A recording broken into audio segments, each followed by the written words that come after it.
तो आज से अपना नया पार्ट है शारीर स्थान। तो चरक शारीर के साथ हम लोग शुरू करेंगे। चरक के बाद सुषुप्त शारीर पहले पढ़ लेंगे, उसके बाद अष्टांग हृदय शारीर, है ना। शारीर तीनों के एक साथ ही पढ़ेंगे, चीजें जुड़ी होती हैं। तो अलग अलग पढ़ाऊंगा तो फिर बाद में कनेक्ट नहीं हो पाते हैं और टेस्ट लेने में समस्या आती है। तो एक साथ ही पढ़ाऊंगा, चरक, सुश्रुत और हृदय शारीर, ठीक है। पहले चरक शारीर से शुरू कर रहे हैं। माइक ऑफ रखेंगे बेटा। देखिए, तो स्टार्टिंग है।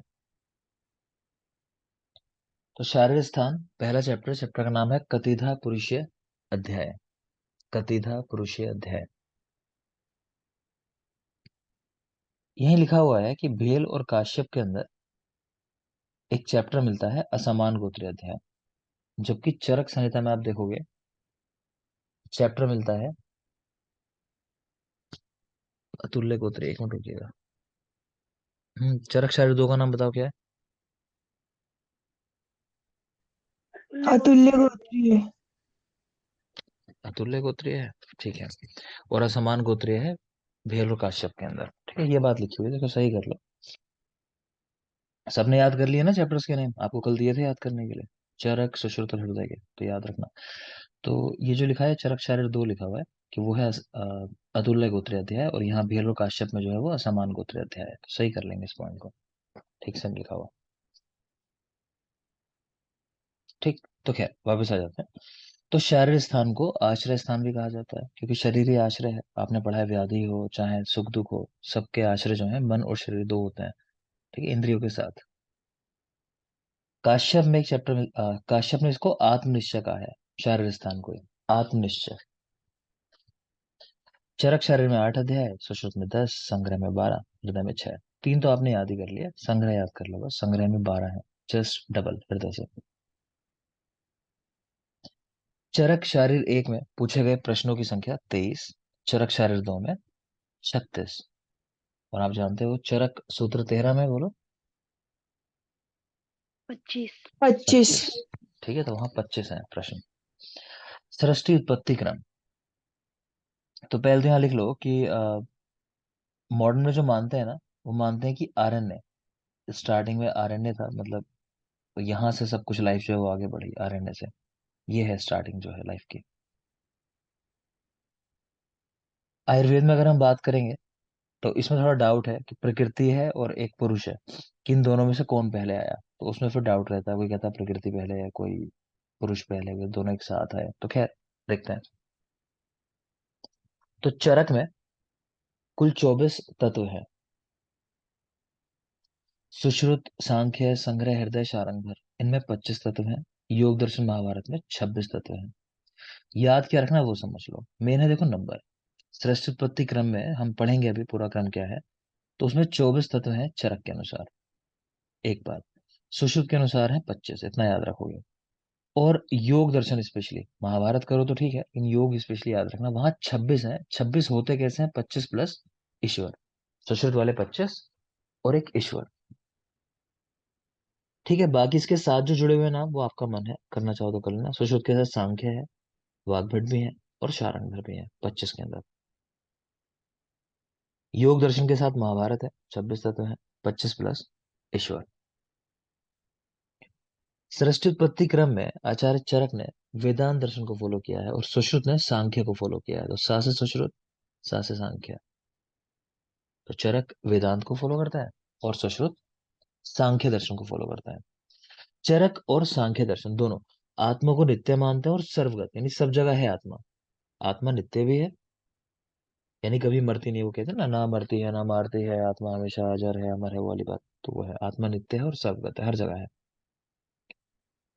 सुश्रुत कहते हैं आत्मा नित्य तो है लेकिन सर्वगत नहीं है, असर्वगत है। तो सुश्रुत आत्मा नित्य है लेकिन असर्वगत है। जनरली सा से सुश्रुत, सा से मतलब सा वाले आंसर लगाए जाते हैं कि सुश्रुत सांख्य को फॉलो करता है, ऐसी वाली बातें।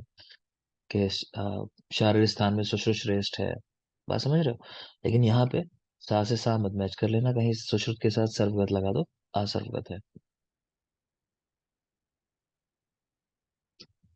अब यहीं पे आप देखोगे विभिन्न धातु वाले पुरुषों का उल्लेख किया गया कि द्वि धातु पुरुष ये हो सकता है, षड धातु जी हो सकता है। तो उस पॉइंट ऑफ व्यू से देख रहे हैं। तो द्विधातुज पुरुष, इसमें क्या हो सकता है? क्षेत्र और क्षेत्रज्ञ, क्षेत्र और क्षेत्रज्ञ, या फिर आग्नेय सौम्य भेद से। त्रिधातुज पुरुष क्या हो सकता है? तो तीन उदाहरण दिए, त्रिदंडात्मक, त्रिगुणात्मक, त्रिदोषात्मक। त्रिदंड में सत्वात्मक शरीर जानते हो, त्रिगुण में सत्वरजतम, त्रिदोष में वापवित कफ। तो कोई कभी सवाल कर ले इस तरह, तो आंसर उसका भी आपको पता होना चाहिए। वैसे जनरली इन पे सवाल नहीं आते इस वाले पोर्शन पे। नेक्स्ट है त्रयोदश धातुज पुरुष। इसको याद रखना, दोष, धातु और मल। क्या कह रहे हैं? सुश्रुत वाग्भट ने उल्लेख किया इसका। दोष, धातु और मल। तो हमारे वापवित कफ तीन दोष हो गए, सात धातु हो गए। ठीक है, सात तीन 10 और तीन हो गए मल हमारे, मूत्र, पुरुष और श्वेत।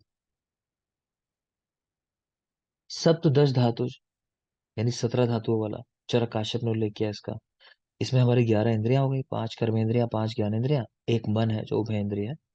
इसके अलावा पंचार्थ हो गए, शब्द, स्पर्श, रूप, रसगंध, और एक हो गई आत्मा। तो ये सप्तदश धातुष पुरुष।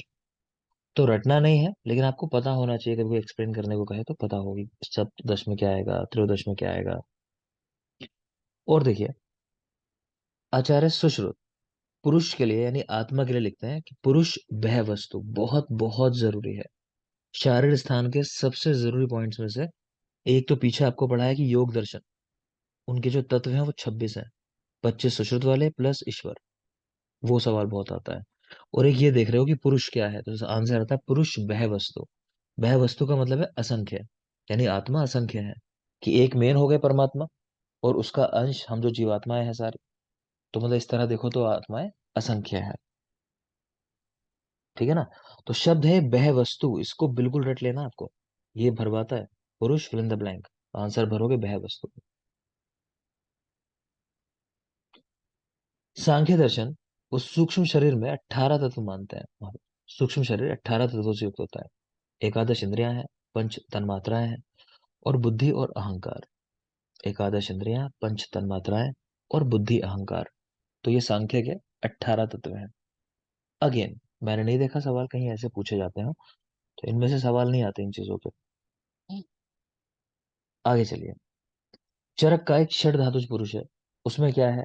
खाद्य, चेतना, शश्वत धातु, पुरुष, स्मृता, की खा आदि पांचों महाभूत, और पुरुष या चेतना, जो भी कहना चाहो।